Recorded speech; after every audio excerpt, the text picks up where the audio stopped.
Welcome back to the UNC OBGYN Quality Improvement Toolbox lecture series. Today we're going to be talking about check sheets. Today's lecture is pretty short because a check sheet is pretty simple. A check sheet is simply a tool for gathering data during a PDSA cycle, with the goal being to make data gathering quick and easy and to minimize the number of mistakes in data gathering that happen through good design of your check sheet. So many people have heard of checklists, fewer have heard of check sheets. What's the difference?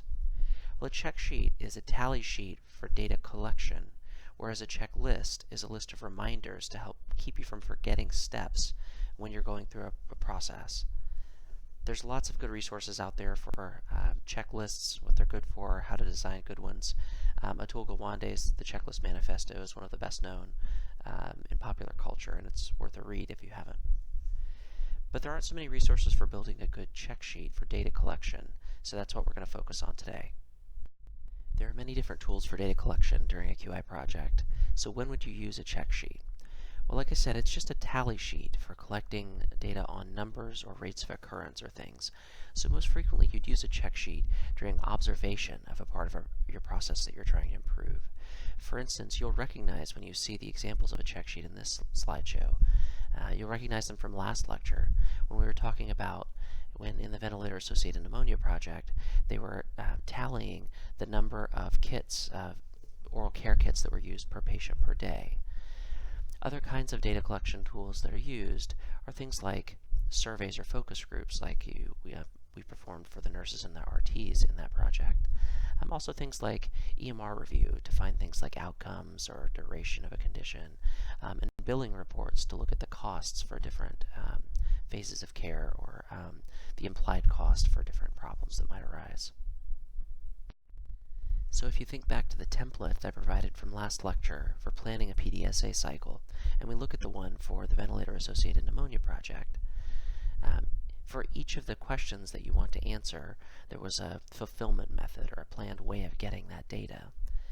And in that project, specifically for looking at how often oral care was occurring, a check sheet was the most appropriate kind of data collection device because that data was going to be gathered by tallying a number of items that were used each day and a number of patients that had this condition each day on a shift.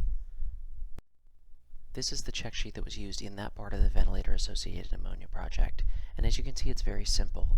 It just contains the things that you want to tally, spaces for you to record those numbers, and some very basic instructions for where to look, for instance, for the different oral care kits that are going to be counted.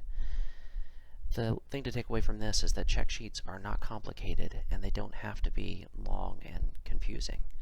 In fact, you should make them as short and as simple as you possibly can. Let's go back to the beginning and talk about how to build a check sheet from scratch.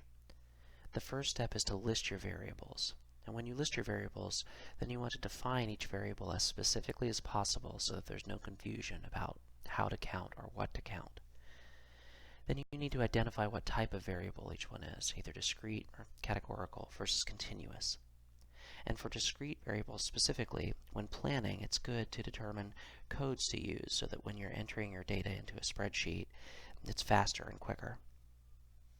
Next, determine the expected range for each variable, and that's helpful just so that when gathering data, you know if you have an outlier and therefore might have a mistake in gathering data.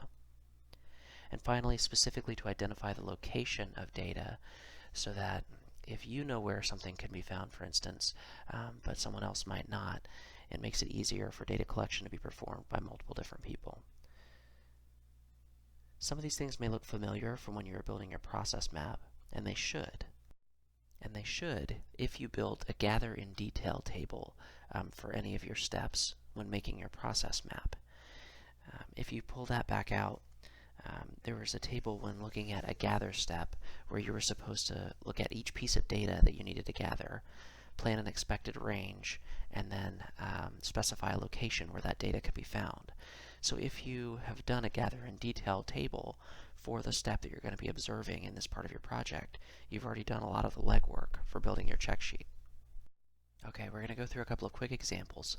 First, let's say we're doing a project to improve monitoring of hemoglobin A1C levels in diabetic patients. Let's say that one of the variables we want to keep track of in this project is number of times hemoglobin A1C was checked for each patient. In planning for our check sheet, we need to be specific about what time period we're talking about and what counts as checked or not checked, so that every data collector is on the same page. So a specific definition would be the number of times that a physician order for hemoglobin A1C is recorded in the medical record within the past 12 months.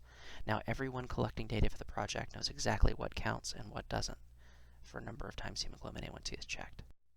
This is an example of a simple planning table for building your check sheet, where you list each variable, and you can see in the first row the one we just talked about, its specific definition, whether it's continuous or discrete, and the expected range.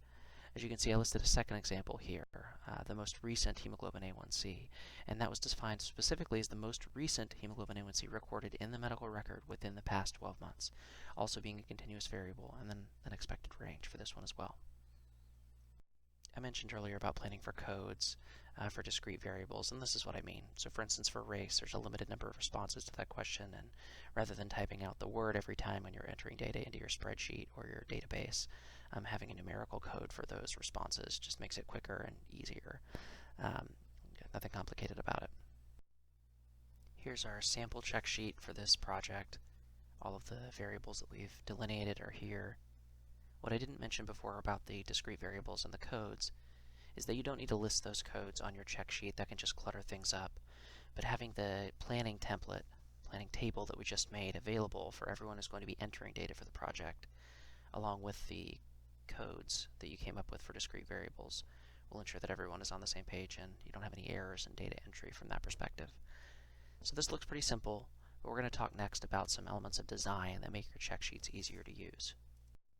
As we look at the next couple of examples, I want you to remember to think carefully when you're designing your own check sheets about what elements of design and layout make them easier and faster to use for those who are collecting data for your project. This is a sample part of a check sheet that I found online somewhere, and it just jumped out at me as having a lot of bad design elements that I wanted to talk about. So the first thing that stands out to me, if you were thinking about using this to collect data, is with all of these indications for C-section, how in the world are these organized? Are they organized most common to least common? Are they organized alphabetically? Clearly not. They seem to just be randomly jumbled in there together. And so if you are doing the data collecting, how hard is it going to be for you to quickly find the option that you need? Next, if you notice from the top of the check sheet to the bottom of the check sheet, you go from being expected to check an answer to suddenly being expected to circle an answer, which I guess my question is why? Does that make it easier for you to collect data somehow? And then also the number of columns changes, which isn't a big deal, I guess, for a short check sheet, but if you have a lot of pieces of data you want to collect, again, the more consistent you can be with your layout and your formatting, the easier it will be to use. I didn't bother to recreate this check sheet in a way that makes sense because I think all of those things I mentioned are obvious, and we'll see some of them again in the next example. This example again comes from the ventilator-associated pneumonia project that we've been talking about throughout this course, from a different part of the project when they were looking at intubations themselves and seeing if they could decrease the initial intubation rate. The first thing that jumps out at me about this check sheet is that the label of the first piece of data and then the options available are a little confusing in that it's titled attending, but you can see that you can choose resident or faculty for the options, and so as a data collector I'd be a little bit confused as to what I'm supposed to be expecting or checking. Then for indication, again, these options just seem to be kind of jumbled together in no discernible order. And you know that the first two, hypoxia and hypercarbia, they both start with HYP, which could be confusing and lead to incorrect selection of options when collecting data quickly.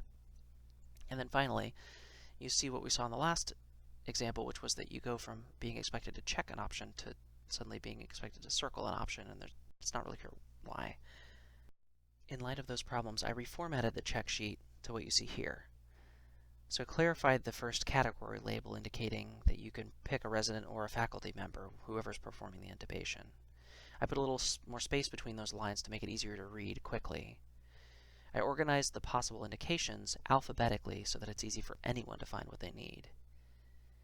I try to make it harder to accidentally pick the wrong option by really delineating whether you're talking about hypercarbia or hypoxia as the problem.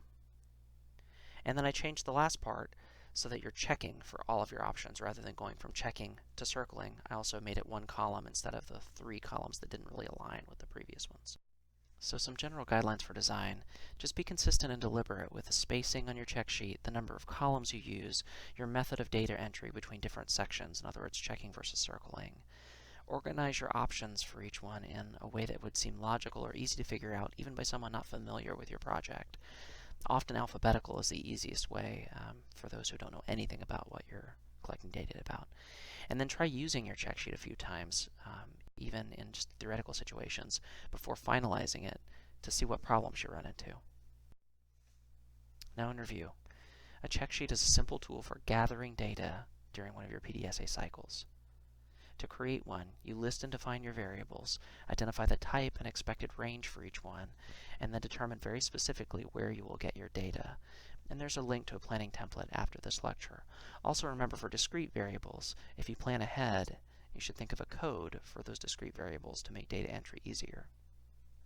And then finally, when laying out your check sheet, think very carefully about how to make it easier to use quickly and accurately by whoever is going to be gathering data. What now? Meet with your class, and if you created a gather in detail table when you are building your process map for the part of your process you'll be studying in your PDSA cycle, get it out. You've already done a lot of the legwork for making your check sheet. And then design your check sheet, taking care to pay attention to those design elements that we talk about to make it easier to use for whoever is going to be gathering data. Thank you, and we'll see you again next time for the last lecture in this series.